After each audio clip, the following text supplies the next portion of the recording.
Tonight on the Daily Debrief, disturbing details about the death of a Georgia beauty queen. Ryan had told him that he killed Tara.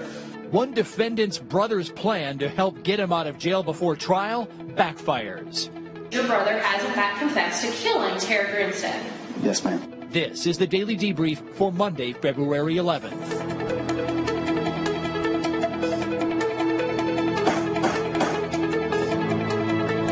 And good evening, everybody. Welcome to the Daily Debrief. I'm Aaron Keller, along with Kenney Baden. A hearing today in a Georgia murder cold case has provided new details into how a beauty queen died. Ryan Duke is charged with aggravated assault, burglary, and murder in the death and disappearance of Tara Grinstead. Grinstead went missing from her Ocilla, Georgia home in October 2005. Duke is said to have removed Grinstead's body from her residence. Grinstead was a beauty queen and teacher who crossed paths with Duke at the high school where she taught history and he was a student. Duke today asked for bond. In other words, he wants to get out of jail pending trial. Here, the defense lays out the legal standard necessary and says Ryan Duke meets the standard to get out. We are asking for bond for Ryan Duke. He has been incarcerated since February when this indictment was rendered. When he was arrested in this case, he's been incarcerated without any bond. He has not had a bond hearing, has not had a request for bond. You were the first. Yes. Bond, right? This is the first time anyone has sought a bond in this case. And Judge, the statute, OCGA 17-6-1, enunciates what is to be considered when granting a bond. And the statute says that a bond should be granted in Mr. Duke's case if these four criteria are met. The first one is that he poses no significant risk of fleeing the jurisdiction or failing to appear as required. The second is that he poses no significant threat or danger to any person, community, or property. The third is that he poses no significant risk of committing a felony pending trial. And the fourth is that he poses no significant risk of intimidating witnesses or otherwise obstructing the administration of justice. And Judge, I don't believe today that you will hear any evidence contrary to those four grounds. I don't believe that the state will present any evidence that Mr. Duke is a flight risk, that he will not appear as required by this court. I don't believe that you'll hear any evidence that he poses a significant threat or a danger to any person, community, or property. I don't believe you'll hear any evidence that he poses any significant risk or even risk at all of committing a felony pending trial. And I don't believe that you'll hear any evidence that he poses a risk of intimidating witnesses or otherwise obstructing the administration of justice. And without the state proving any of those four factors, then he should be granted a bond. The defense called the defendant's brother to discuss where he would be living, working, even eating should he be allowed to get out of jail. Since 2005, the date of this alleged offense. Since that time, has Ryan lived in either Ben Hill or Owen counties? Your family owns some property out on Pleasure Lake. Is that where Ryan was living when he was arrested? Yes. Okay. And have you all owned that since high school, approximately? Okay. So it's been several decades. Okay. If Ryan was granted bond, is that where he would be living? Yes. Your cousin, I know you have an aunt named Linda Bullington. Is that your aunt? Okay.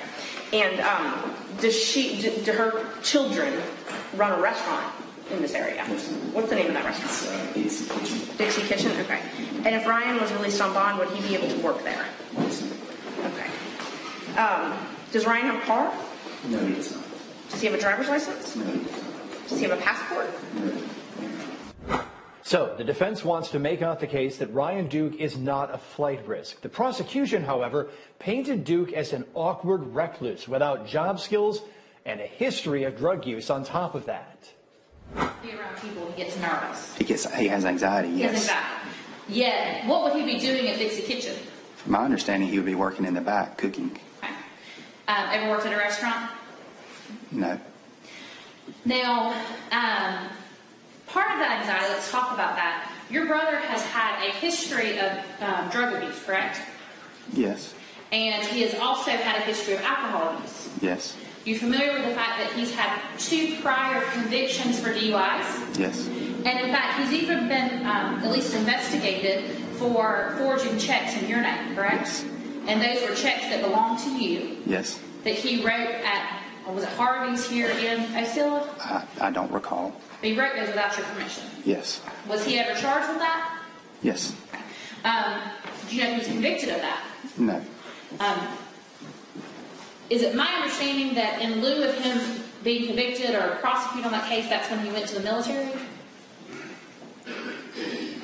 I'm not 100% sure. I know my father paid the fines and paid the money back, so he would not go to be arrested. Your father paid that off so that he would not get in trouble? Yes. The prosecutor continued there talking about the defendant's stint in the military, and it was troublesome. How long was he in the military? I'm not sure. Less than 6 months? I'm going to allow, go ahead. If you know the answer to her last question, was it less than 6 months? I'm not really sure. I know it was around that amount of time, but I'm It was not around 100% 6 sure. months. And he actually went AWOL from the military, correct? He did. Which means he left without permission. He did. And did he come back to Osceola when he left, or do you know? He went to my father. He went to your father. Yeah. And he did that because of emotional issues he was having at the time, correct? Correct. Now, this father who you've been referencing, who helped him out when he was in trouble and who helped him out when he went AWOL, that's the father that is now passed away, correct? Yes. After asking about the Ryan Duke's 2 suicide attempts, the prosecutor asked brother Stephen Duke about the night Tara Grinstead was murdered. Now, in 2005, when this occurred, you were actually living with your brother here. Actually, I think it was in Bentonville County. Is that correct? Yes. So you and Ryan and off and on Bo Dukes were living in the same home. Correct.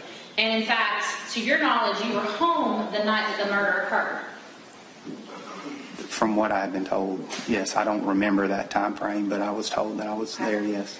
And certainly during that time frame, your brother did not tell you about killing Tara Grinstead. Right. He did not tell you about burning the body of Tara Grinstead. No.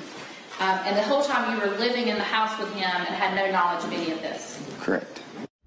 The question is whether Ryan Duke was holding a deep, dark secret from his brother. Next, the prosecution brought up Ryan Duke's alleged confession.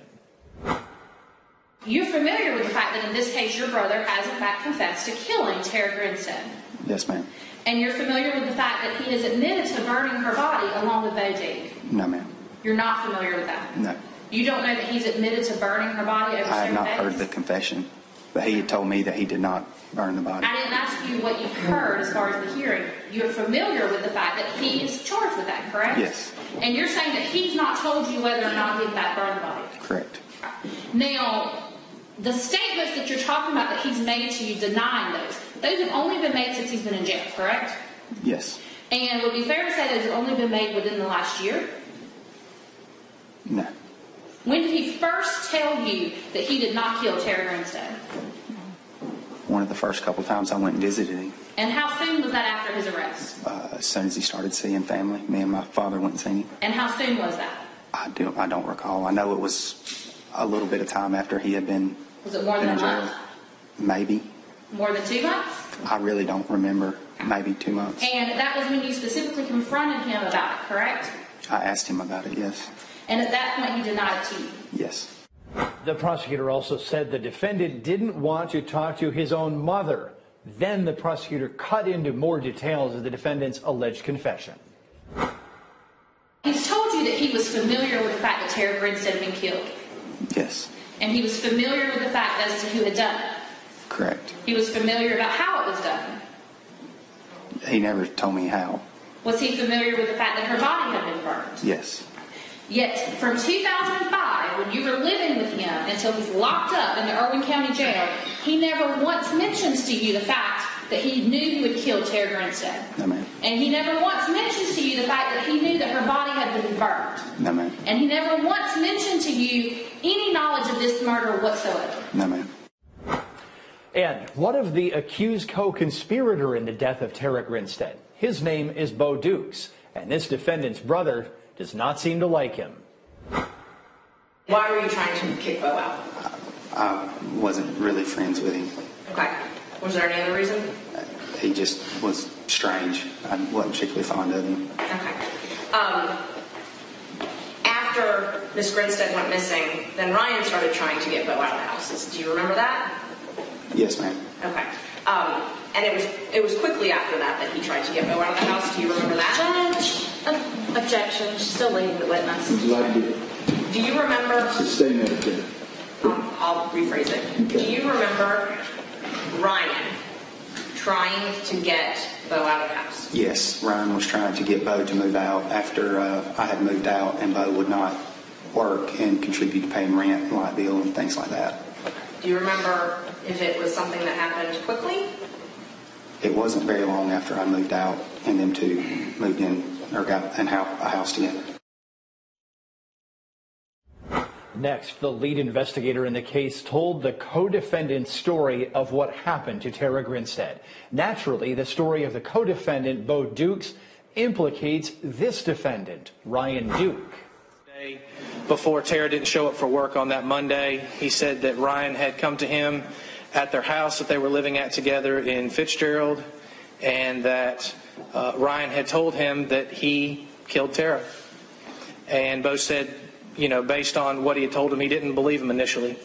He said he thought he was messing with him, just thought he was joking around. He didn't know. He didn't believe him.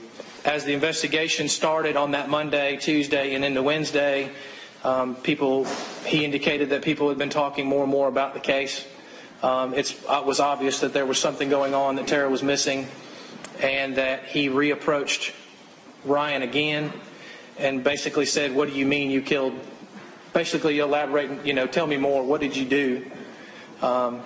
Did the defendant elaborate to Mr. Dukes about what occurred? Bo said he did, yes. And did Mr. Dukes, Bo Dukes, indicate whether or not he then saw the body of Tara Grinstead? He did. They drove.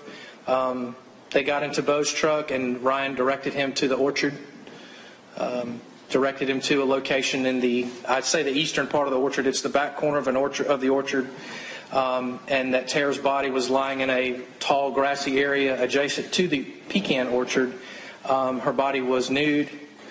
She had what Bo classified as what he thought to be purpling strangulation marks around her neck.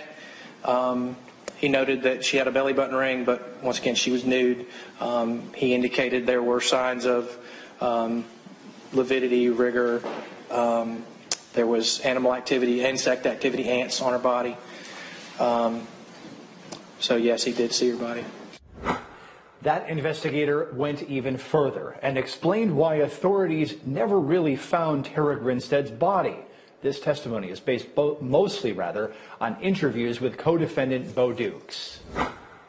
Did he indicate if they did anything with the body, that means he and the defendant in this case did anything with the body after Bo Dukes saw the body? Yes, Bo indicated that he and Ryan, that Ryan was begging him to help him, that he'd messed up, he was begging him to help him, and that Bo and Ryan loaded Tara's body into the back of Bo's truck, and they drove deeper into there's a pine tree grove, next to the pecan orchard, and they drove down a little dirt lane that led into the pine trees. They took her body into the woods. When you enter into in those barns, and that the truck up with large quantities of wood, and over the course of the next 3 days, which had started on that Wednesday, over the course of the next 3 days, they burned her body multiple times, to include throwing household trash into the fire to make it look like a party fire. It was out in the woods. Now, did Mr. Bo Dukes, I know you said that they came back several times, did he indicate to you how many times it took to actually get rid of her body? If I recall, they loaded the first load or two on Wednesday. He was a little about exactly how many loads of wood, but they at least 1.5, 2 loads of wood the first time. They came back again that Thursday, and there were still coals around the body, and that they went back and got more wood and loaded loaded more wood around the body and burned it again. Now, on that Thursday, did Mr. Dukes, Bo Dukes, indicate whether or not there was any part of her body still left? I want to say that he indicated there may have been some vertebrae and ribs showing. still. Upon seeing that her vertebrae and ribs were still showing, what did he and this defendant do? They went and got more wood from the same place that they'd got it originally and reburned it again until there was nothing. And then they returned again. If I recall, he said he returned again at the end and there was nothing but ash left.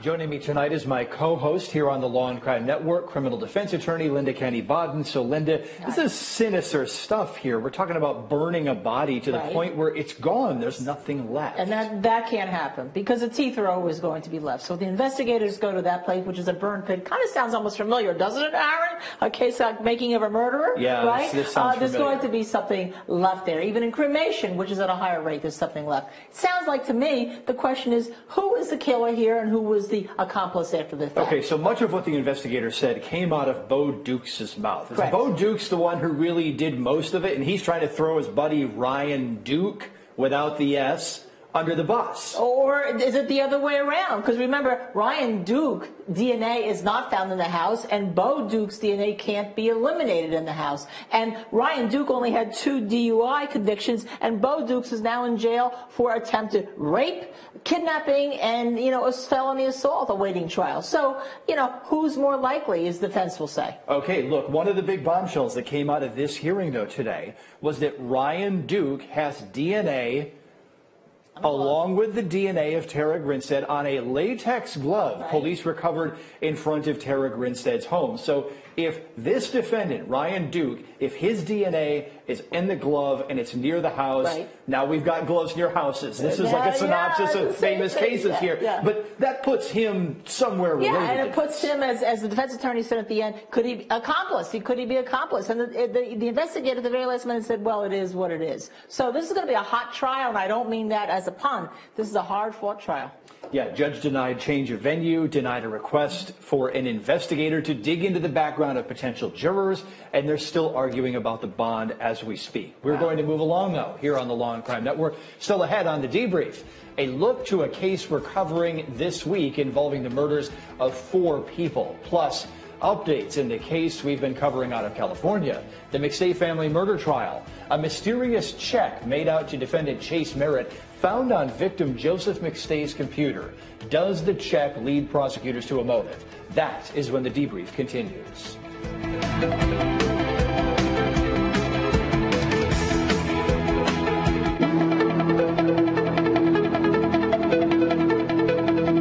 Welcome back to the debrief. Jury selection was expected to wrap up today in a case we'll be covering here on the Law and Crime Network as soon as we hear opening statements. 24-year-old Aron Lawson is accused of killing 4 people and trying to kill a 5th. The victims were Stacy Jackson Holton, her 8-year-old son Devin Holton, and her parents Donald and Tammy McGuire. Tammy McGuire was the defendant's aunt. Lawson led authorities on a 36-hour manhunt before they caught him. He faces 13 felony counts and a possible death sentence if convicted in those murders.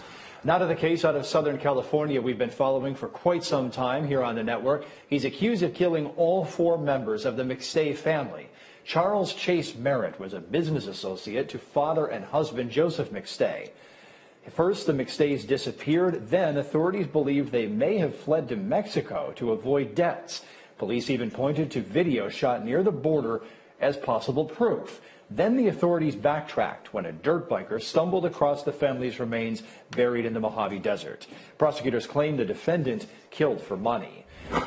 Last week, the prosecution showed images of a check from Joseph McStay's business made out to Chase Merritt. The image came from a computer in the McStay family home. The date on the check, February 4th, 2010. That is the date the McStays are believed to have disappeared. The amount of the check, some $4,000. Is the check suspicious? It was never cashed. Merritt told police there was always money moving back and forth between himself and the victim, McStay. They regularly did business together. Also last week, an image grabbed from the defendant's cell phone, which indicates he was searching for information about theories involving the family's murder on February 26, 2014. This was 4 years after the McStays disappeared, about 3 months after their bodies turned up, and about 9 months before Merritt himself was arrested. Also last week, a state analyst showed enhanced security camera images taken from a neighbor's home. prosecutors are arguing that this is the defendant's truck in the neighborhood where the McStays lived around the time they vanished. Traffic in their area is rare because the family lived on a dead-end street. The state believes the family was indeed murdered at home. Back one more time with Linda Kenney Baden. So, Linda, again, here's the big question. I'm just going to keep asking it over and over and over again. How does any of this point directly to this particular defendant? Is it his truck, or is it some other worker's truck who was in the neighborhood for some appointment? Or is it not a truck at all? That looks like it, because we don't know whether that analysis is correct, right? That's what the attack was. Is it a sound analysis, or did somebody, take an image of a truck and stick it over some other picture? What bothers me is that Kavanaugh, who's the person that the defense has been pointing to or trying to point to, ran the computers of the website. So anybody could have gotten in. He could have gotten into the computers of the victim, right? And did a check that wasn't cashed. We don't know. So there's no hard evidence, and that's the problem.